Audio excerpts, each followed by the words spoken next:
Person builds a sukkah on top of a back of a wagon. No. Columbus Day Parade, okay? You have the floats. Sukkah floats. You don't have to go to 770 for this one. Saragossa Brosha Agolo. Brosha Svino. Person goes on a cruise for sukkahs. And they have on the deck, they have a sukkah. Brosha Svino.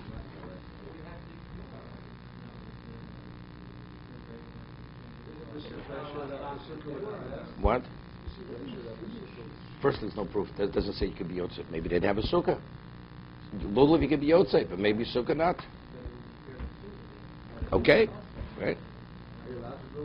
First, it could be in the hold. It could be in the hold of the boat. You know?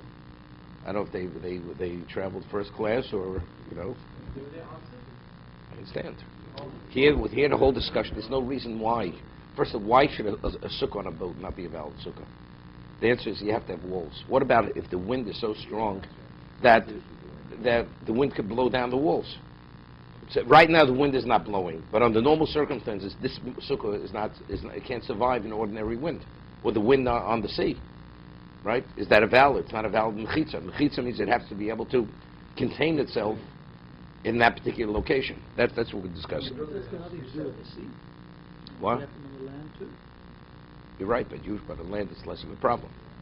We're not speaking, you know, you're going out to... They have these wind farms, they put them, to put them where the wind is blowing. That's where you're going to put yourself. Don't invest. To give a scenario. No, that's not the issue. We'll see. Yeah, this is important.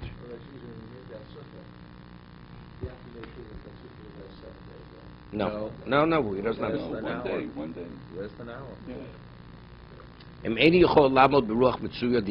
That's important. If it's not able to withstand an ordinary wind of the land, psula, it's not valid. Meaning the gale wind on the sea doesn't mean anything. Let's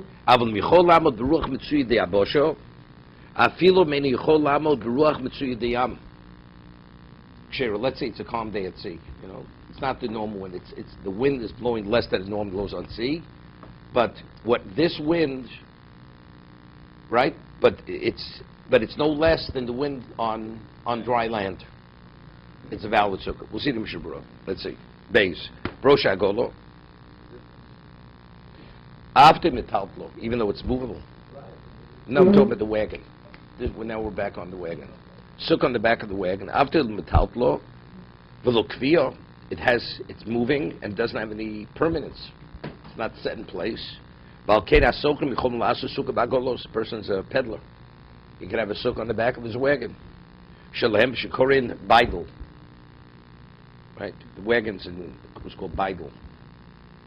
You know, Ziggy looks only be here. You know, whenever we came, he said, "Oh yeah," and he remembered in Germany, you know, with Bible. He said it with his German accent. Bible. But the interior part of the sukkah has to be 10 tefachim, meaning from floor to the schach, the floor of the wagon, The rochev shiva tefachim below galgalim, right, without the wheels. I mean, the wagon itself. It's not you measure from the outer part. Let's say if the wall is 6 inches thick, right? You need 7 tefachim. We're talking about internal area. Has to be. You don't measure from the outer wall. Somebody says, you know, when you buy real estate in New York, an apartment, they measure from the outer windowsill. You know, from the outside the window, the outer ledge. That's how they measure the apartment. You know, in terms of footage, what they're selling, what you're buying. But actually, you have to secure it. You have to secure the sukkah on the wagon. That it should be able to withstand, you know, the ordinary wind, whatever it is. Yes, we're not speaking where you built the sukkah in the hold of the ship. No, it's not a problem. No, there's no reason. I mean, let's say it would have the walls of the ship are the walls. It's not a problem. Mode, because it's on the deck and it's exposed to the wind. So there, the wind has affects it strongly, that actually it could just blow it away. Remember, Albert Wakeman, many years ago, lived in the penthouse apartment in Manhattan. He had a sukkah on his terrace. Literally, on a windy day, you feel that you could have been blown. Remember, we had the sukkah in the sky. It was on the roof of what was the building? The Gray building? Grace building. So it was on the roof, 52nd floor. No. There it was like a structure. When you went out on the roof, you couldn't go too close to the edge of the roof. I mean, literally, the wind was blowing. You felt you weren't secure just walking on the roof. So I remember he had a sukkah, Albert Wakeman. He had it like tied down, and he had like rope going over the schach. Otherwise, the schach would have been blown away. He had to everything had to be secured. It's not secure, so it was a calm day that day. But if any type of wind would have blown the sukkah away. So even though the wind wouldn't have been blowing at that moment, that sukkah is not a valid sukkah. It's not valid. That sukkah was not valid? Would have not. If he wouldn't have put the ropes to secure it, as he did, it wouldn't have been a valid sukkah. Because any degree of wind would have blown it off the terrace. Had to do with it. It was above it. It wasn't touching it, whatever it was.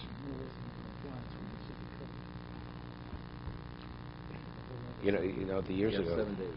Exactly. That's very dangerous. Very dangerous. Very dangerous. You think it's part of when you think about it. Many people do it. You can't.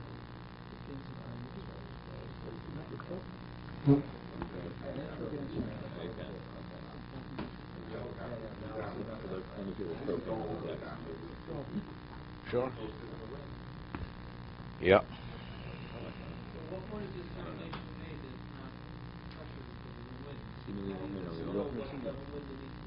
Ruach Mitsuya. Any wind that blows up there will blow it off. It's not valid. Normal wind.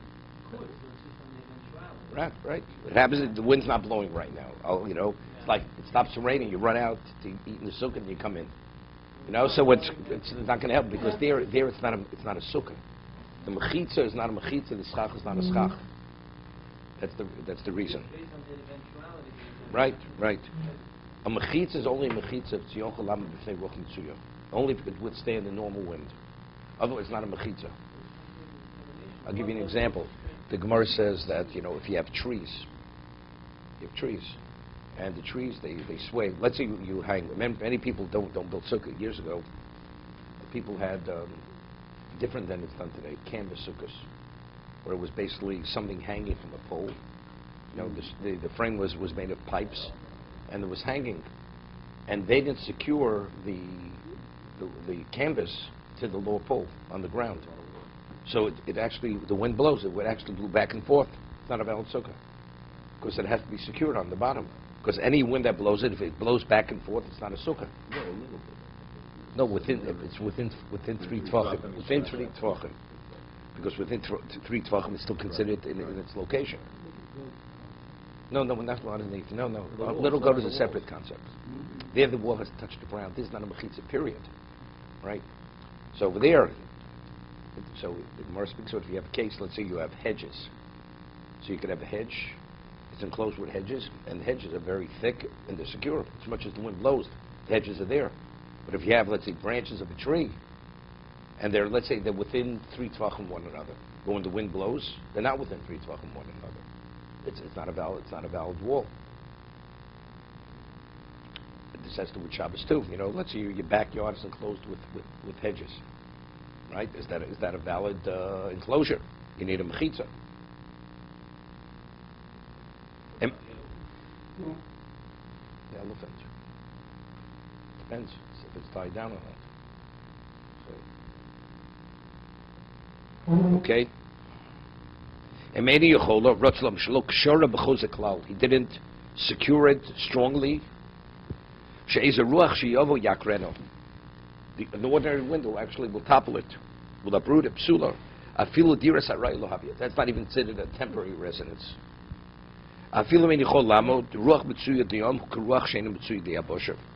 The ordinary wind that blows on the ocean is the unusual wind which blows on dry land. It's still considered a temporary residence. So therefore, if you go there and you want to use it for that moment, you're going to construct it, let's say for that hour. It's a calm time. The wind is not blowing. The wind only blows in the afternoon, not in the morning time. It would be such a thing. So you put the sukkah up and have it go in there. It's not valid. Of course, the wind that would normally blow on the ocean, right? It would be, no, if it's an ordinary wind ocean, but it's since it's unusual for the dry land, therefore it's still valid. Still valid. Let's see, Gimel.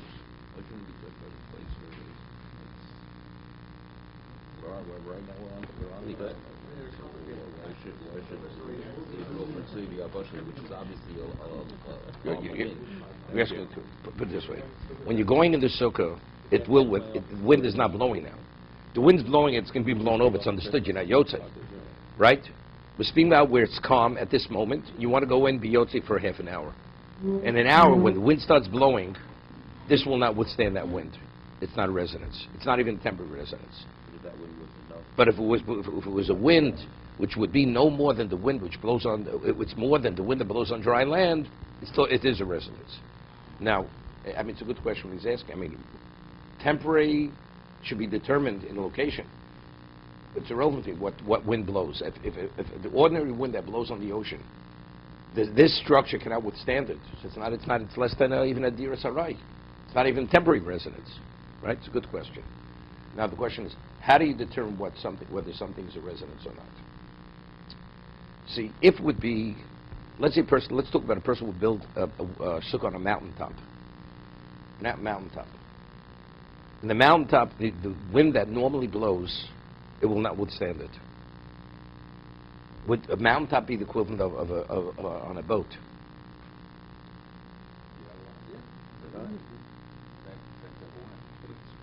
I think it has to, same thing, because I think it is where do most people live.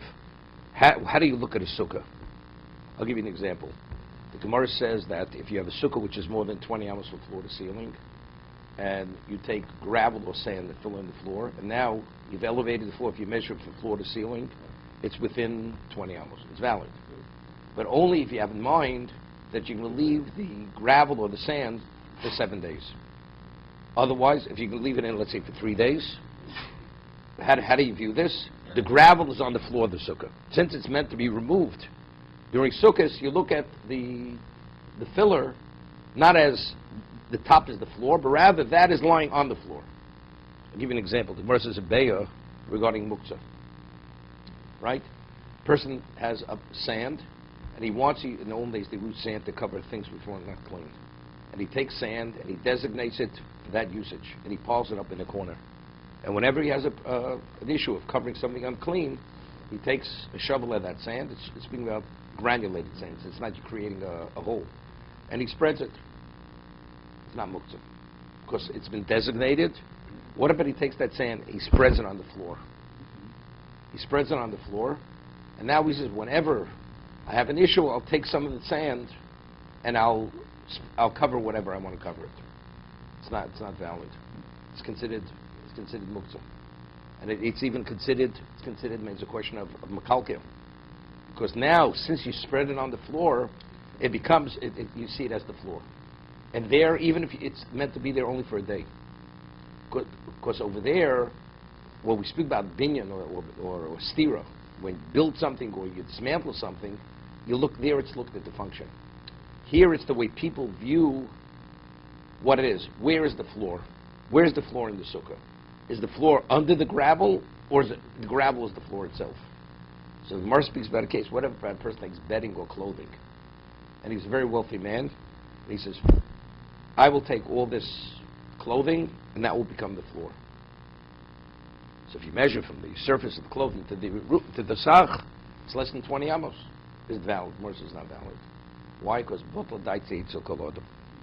as the average person sees the clothing as lying on the floor, this man, just because he's wealthy, that's the way he sees it. Because it doesn't mean anything to him. But since the average person doesn't see it that way, so how do they see this structure? They see bedding or clothing on the floor. So where's the floor? The floor's under the clothing. So you measure from what's under the clothing, you have more than 20 amos, it's not valid. Okay, it's the same thing. How do I see the structure? Would this structure withstand a normal wind? Now, what's a normal wind? So most people don't live on top of mountains. People are not on the ocean.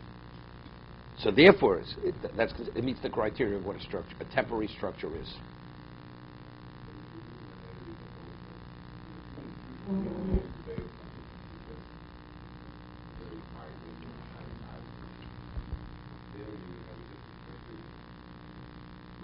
Could be. Let's say you have a certain part of the world, just windier. And what a normal wind there would be, wouldn't withstand even normal winds. It would not be good. Let's say a person lives in a mountainous region, right? Where Carpathian Mountains, okay, where whatever it was up of. Right? Exactly. Okay.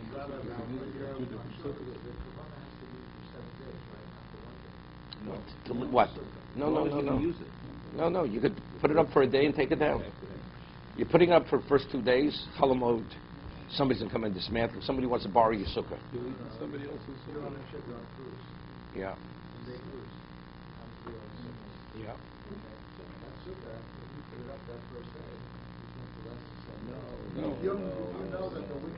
Oh, the wind tomorrow. Yeah. Tomorrow's going to destroy it. It's not a sukkah, even the first day, right? But what kind of wind? Is it the type of wind that would blow on dry land, or it's an ocean wind? That's what differentiates. No. But it's still considered a temporary sukkah. That's what he's saying over here. If it's able to withstand the normal wind which is on dry land, not the normal wind which is on the ocean. That still retains. That's the criteria. It's irrelevant. So, that's the way of the boat. It's irrelevant. Everybody knows there's something wrong with shore breeze. Okay. It's a good thing we're not talking about golf. Will fill me in how much he knows about golf.